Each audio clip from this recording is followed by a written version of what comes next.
नमस्कार दोस्तों, आज है 5 जनवरी 2025 का दिन और आज की वीडियो में total 11 most important current affair पे हम चर्चा करने वाले हैं जो कि आपकी सभी परीक्षाओं के लिए इंपॉर्टेंट है। तो शुरू से लास्ट तक वीडियो में रहिए और देखिए जो लोग नए हैं वो चैनल को सब्सक्राइब भी कर लेंगे और साथ में बेल आइकन प्रेस कर देंगे ताकि आने वाले सभी वीडियो का नोटिफिकेशन मिलता रहे आपको और वीडियो को लाइक और शेयर भी कर दीजिएगा।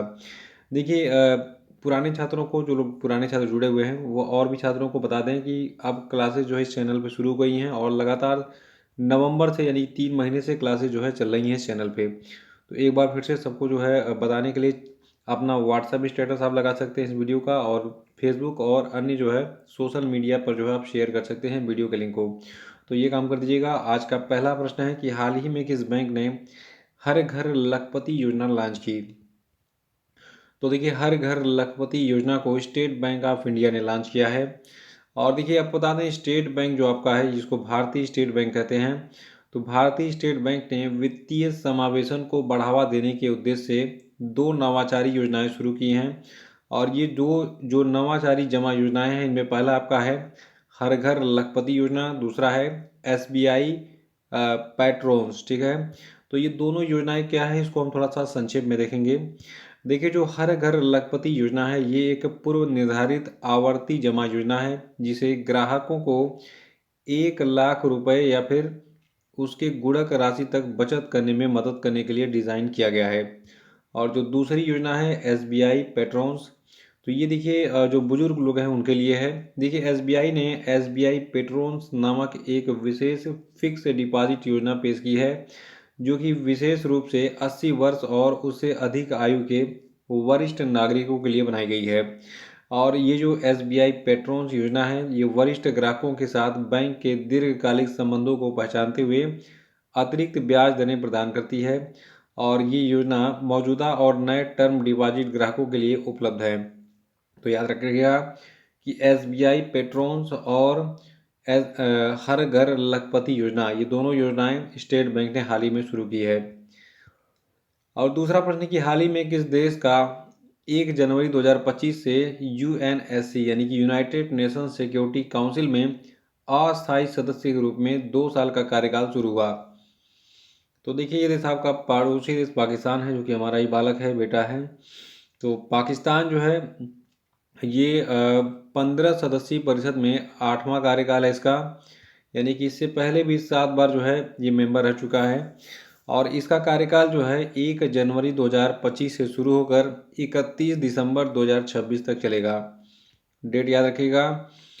देखिए जुलाई 2025 में पाकिस्तान जो है ये यूएनएससी यानी कि यूनाइटेड नेशन सिक्योरिटी काउंसिल की अध्यक्षता भी करेगा और परिषद का एजेंडा निर्धारित करेगा। खैर एक चीज़ मुझे थोड़ी सी हंसी आ रही है, पाकिस्तान खुद भूखा नंगा देश हो गया इस समय, खाने को नहीं है इसके पास, आटा यहाँ पे बहुत महंगा है। मतलब जो भी हो खाने पीने की चीज़ें बहुत ज़्यादा महंगी हैं और ये यूएनएससी में अध्यक्षता कर रहा है, तो थोड़ी सी असमंजस वाली बात है, ये कैसे करेगा। खैर अलग चीज़ है, आपको करेंट अफेयर जो है थोड़ा सा अपडेट रखना है, इसलिए आपको जो है ये ज़रूरी है कि पाकिस्तान जो है ये 1 जनवरी 2025 से यूएनएससी में 2 साल के कार्यकाल के लिए जो है अस्थायी सदस्य के रूप में इसका कार्यकाल शुरू हो गया है। अब पाकिस्तान की बात कर लेते हैं थोड़ा सा। देखिए पाकिस्तान की राजधानी इस्लामाबाद है और पाकिस्तान जो है इसकी ऑफिशियल लैंग्वेज है उर्दू और अंग्रेज़ी। पाकिस्तान के प्रेसिडेंट हैं आसिफ अली जरदारी और पाकिस्तान की पॉपुलेशन है 24.05 करोड़। और देखिए पाकिस्तान जो है ये यूएनएससी यानी कि संयुक्त राष्ट्र सुरक्षा परिषद का जो है याद रखिएगा 2 साल का अस्थायी सदस्य बना है। और यूएनएससी की बात करें तो इसका हेडक्वार्टर आपका है अमेरिका के न्यूयॉर्क में। और यूएनएससी यानी कि संयुक्त राष्ट्र सुरक्षा परिषद जो है इसकी स्थापना 24 अक्टूबर 1945 को हुई थी। और संयुक्त राष्ट्र सुरक्षा परिषद जो है ये संयुक्त राष्ट्र के 6 प्रमुख अंगों में से एक है जिसका उत्तरदायित्व है अंतर्राष्ट्रीय शांति और सुरक्षा को बनाए रखना। और तीसरा प्रश्न है कि नोमुरा ने भारत के वित्त वर्ष 2025 के जीडीपी विकास अनुमान को 6.9 से घटाकर कितना किया। तो देखिए नोमुरा ने भारत के वित्त वर्ष 2025 के लिए जीडीपी विकास अनुमान को 6.9% से घटाकर 6.7% कर दिया है। आपको बता दें नोमुरा ने भारत का जो वित्तीय वर्ष 2025 है इसकी जीडीपी वृद्धि के अपने अनुमान को 6.9% से घटाकर कितना कर दिया है 6.7%, यानी कि 0.2% की जो है कमी हुई है। और ये संशोधन क्यों हुआ है? देखिए, ये संशोधन अप्रैल जून तिमाही के धीमे विकास दर के आंकड़े के बाद किया गया है, जहां जीडीपी वृद्धि 6.7% दर्ज की गई थी, जो कि पिछली तिमाही के 7.8% से कम थी। और नोमुरा की बात करें तो देखिए, नोमुरा के सीईओ हैं केंतारो ओकुडा, और हेडक्वार्टर आपका है इसका टोक्यो जापान में। इसकी स्थापना 25 दिसंबर 1925 को हुई थी। और चौथा प्रश्न है, पद्म पाणि लाइफ टाइम अचीवमेंट पुरस्कार 2025 ये किसको दिया गया है? तो देखिए, पद्म पाणि लाइफ टाइम अचीवमेंट पुरस्कार 2025 साई परांजपे को दिया गया है। आपको बता दें, भारतीय सिनेमा की जो प्रख्यात निर्देशक और लेखिका हैं साई परांजपे, इनको अजंता एलोरा अंतर्राष्ट्रीय फिल्म महोत्सव 2025 में ये जो पद्म पाणि लाइफ टाइम अचीवमेंट अवार्ड है इसे सम्मानित किया जाएगा। और पद्म पाणि लाइफ टाइम अचीवमेंट अवार्ड जो है, इसमें एक पद्म पाणि मोमेंट और सम्मान पत्र और 2 लाख रुपए का कैश प्राइज दिया जाता है। तो पद्म पाणि लाइफ टाइम अचीवमेंट पुरस्कार 2025 किसको मिला? साई परांजपे को। और अगला है कि हाल ही में किसने नए साल पर स्टूडेंट के लिए one nation one subscription scheme को लॉन्च किया? तो देखिए, इसको लॉन्च किया है भारत के प्रधानमंत्री ने, यानी कि केंद्र सरकार की तरफ से इस योजना को लॉन्च किया गया है, जिसका नाम है one nation one subscription scheme. और इस योजना का लाभ स्टूडेंट कैसे उठाएंगे, ध्यान से सुनिए। देखिए, इस योजना के तहत आईआईटी समेत सभी सरकारी वित्त पोषित हायर इंस्टीट्यूट्स को लगभग 1.80 करोड़ छात्रों को सीधे फायदा होगा। और छात्र जो है इस योजना के तहत कुल 13,400 से भी अधिक अंतर्राष्ट्रीय जर्नल्स एक ही जगह प्राप्त कर सकेंगे इस वन नेशन वन सब्सक्रिप्शन के माध्यम से। और इस पोर्टल पर 6300 संस्थान रजिस्टर्ड होंगे, इनमें आईआईटी एनआईटी जैसे संस्थान भी शामिल हैं। तो ये जो पोर्टल है वन नेशन वन सब्सक्रिप्शन, इस पे जाकर आप जो है जितने भी जर्नल्स वगैरह होते हैं उनको आप पढ़ सकते हैं।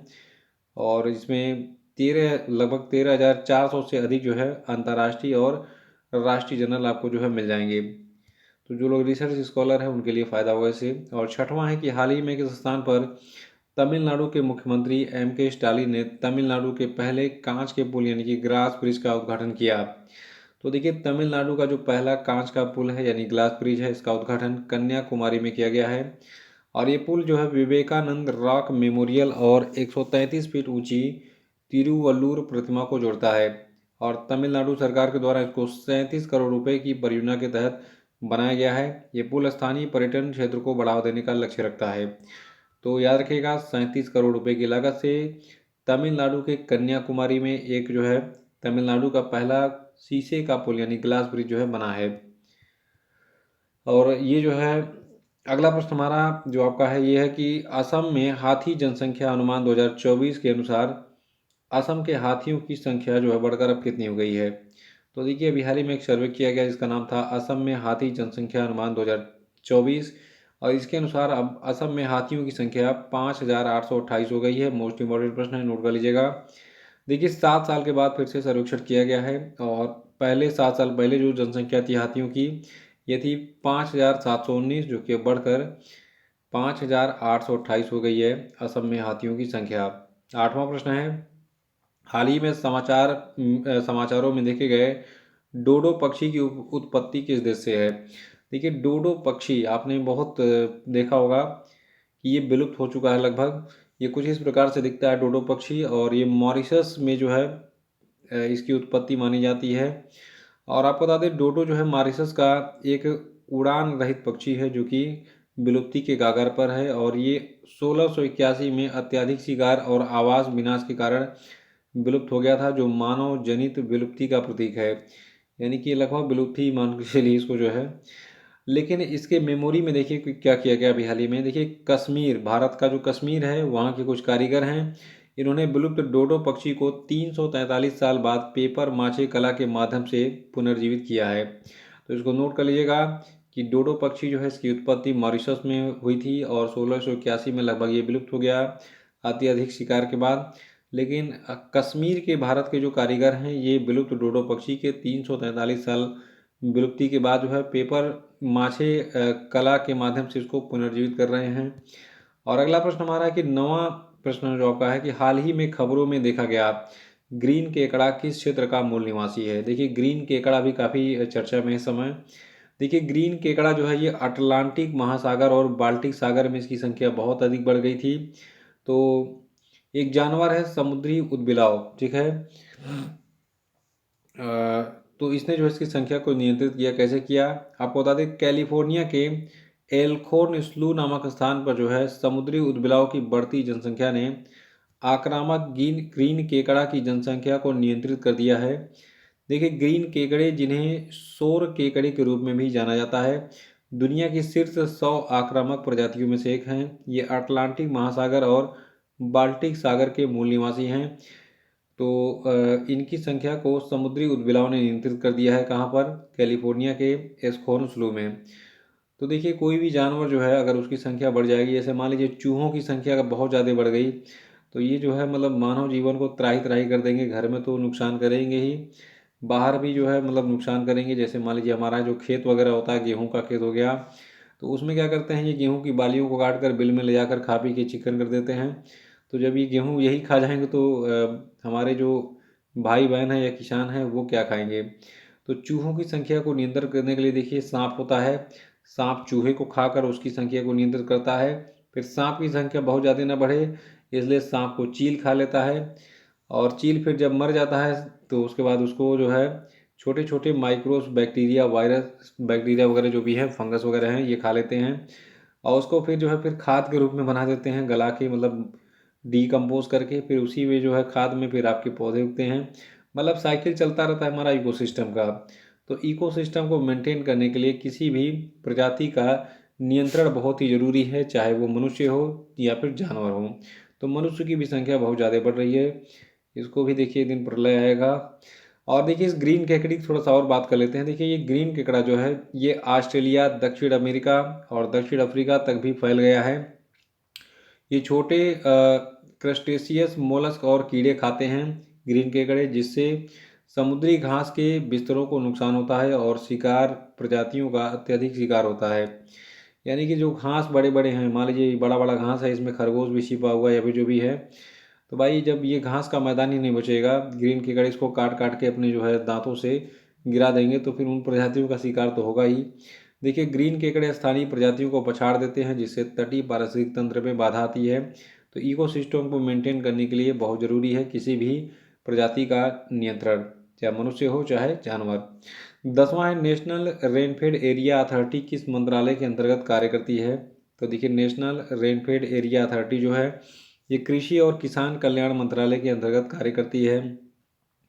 इसके बारे में न्यूज़ क्या है, देखिए हाल ही में नेशनल रेनफेड एरिया अथॉरिटी ने नई दिल्ली में एक बहुहितधारक सम्मेलन का आयोजन किया था। और ये जो कार्यक्रम था ये रिवाइटलाइजिंग रेनफेड एग्रीकल्चर नेटवर्क और watershed support services and activities network के सहयोग से आयोजित किया गया था। इसकी स्थापना 2006 में हुई थी। 11वां प्रश्न है कि डीआरडीओ का 67वां स्थापना दिवस कब मनाया गया। देखिए एक न्यूज़पेपर में मैंने गलत पढ़ लिया, तो वहाँ पे 2 जनवरी मैंने बता दिया। खैर सेलिब्रेशन तो 2 जनवरी को हुआ था, लेकिन स्थापना 1 जनवरी को हुई थी। तो थोड़ा सा आपको समझने में और मुझे बताने में थोड़ा कन्फ्यूज़न हो गया। याद रखिए 1 जनवरी को 1958 में डीआरडीओ का स्थापना हुआ था, और इस साल हमने डीआरडीओ का 67वां स्थापना दिवस मनाया। डीआरडीओ का पूरा नाम है defence research and development organisation, और इसको हिंदी में रक्षा अनुसंधान और विकास संगठन कहते हैं। तो इसने जो है 1 जनवरी 2025 को अपना 67वां स्थापना दिवस मनाया, जो कि 2 जनवरी को भी सेलिब्रेट किया गया था। तो आप दिमाग में 1 जनवरी रखिए, नहीं तो कन्फ्यूज हो जाएंगे, ठीक है। याद रखिएगा डीआरडीओ ने 1 जनवरी 2025 को अपना 67वां स्थापना दिवस मनाया, और 1958 में स्थापित किया गया था इसको। वर्तमान में देखिए पहले तो इसकी केवल 10 प्रयोगशालाएं थीं, लेकिन अभी वर्तमान में 52 प्रयोगशालाएं डीआरडीओ की हैं। 5 डीआरडीओ युवा वैज्ञानिक प्रयोगशालाएं हैं, और बहुत लंबा नेटवर्क हो चुका है। डीआरडीओ बहुत सारे जो है इक्विपमेंट्स बनाता है हमारे आर्मी के लिए। देखिए डीआरडीओ जो है इसकी स्थापना 1958 में हुई थी, कब? 1 जनवरी को। हेडक्वार्टर इसका जो है कहाँ पे है? नई दिल्ली में है। इसका मोटो है अंग्रेजी में स्ट्रेंथ ओरिजिन इन साइंस, यानी कि संस्कृत में है बलस्य मूलम विज्ञानम। और चेयरमैन इसके हैं Sameer B Kamat. Parent agency इसकी है मिनिस्ट्री ऑफ डिफेंस, यानी कि भारत सरकार का रक्षा मंत्रालय जो है इसके अंतर्गत DRDO काम करता है। तो इसी प्रश्न के साथ आज का वीडियो समाप्त होता है। वीडियो को अधिक से अधिक सभी सोशल मीडिया लिंक पे शेयर कर दीजिएगा। टेलीग्राम हो, चाहे फेसबुक हो, चाहे इंस्टाग्राम हो, चाहे व्हाट्सअप हो, आप इसको स्टेटस लगाइए ताकि संख्या बढ़े, पढ़ाने में मजा आए। Thank you.